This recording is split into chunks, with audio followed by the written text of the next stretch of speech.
তপন ব্লকের বালাপুর অঞ্চলে বালুরঘাট তপন রাজ্য সড়ক অবরোধ করেছে গ্রামবাসীরা।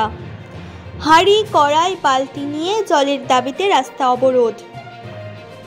তপনের বালাপুর অঞ্চলে ভৌগোলিকভাবেই পানীয় জলের সমস্যা রয়েছে।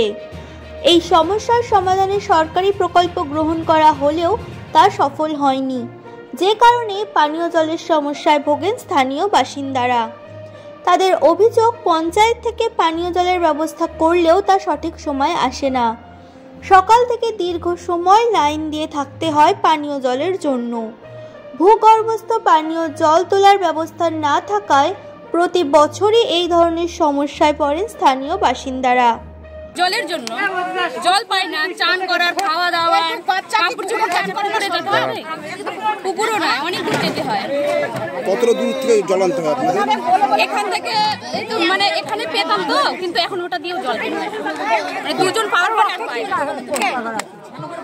এই যে সমস্যা, কতদিন ধরে এই সমস্যা? এটা তো মনে হয় 10-12 বছর হয়ে গেল, কিন্তু এখন আর সমস্যা বেশি।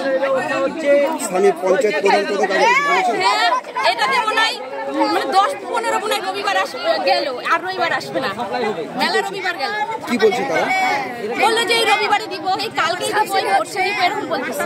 পঞ্চায়েত প্রধান রূপালী মণ্ডল বলেছেন, পানীয় জলের ব্যবস্থা করার জন্য টেন্ডার করা হয়েছে, দ্রুত সমস্যার সমাধানের চেষ্টা হবে।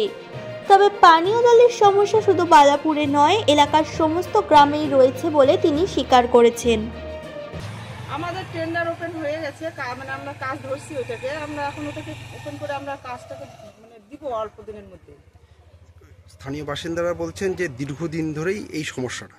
সে তো এখানে সব জায়গায় সমস্যা, এখানে শুধু বালাপুরে না, সব 17টা সংসদেই সমস্যা। প্রত্যেকটা জায়গাতেই আমাদের জলের সব আমরা দিচ্ছি, তো প্রত্যেকটা জায়গাতেই দেওয়া হচ্ছে আমাদের।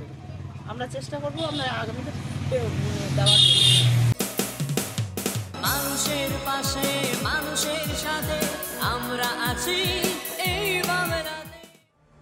আপনারা দেখছেন সংবাদ শিরোনাম।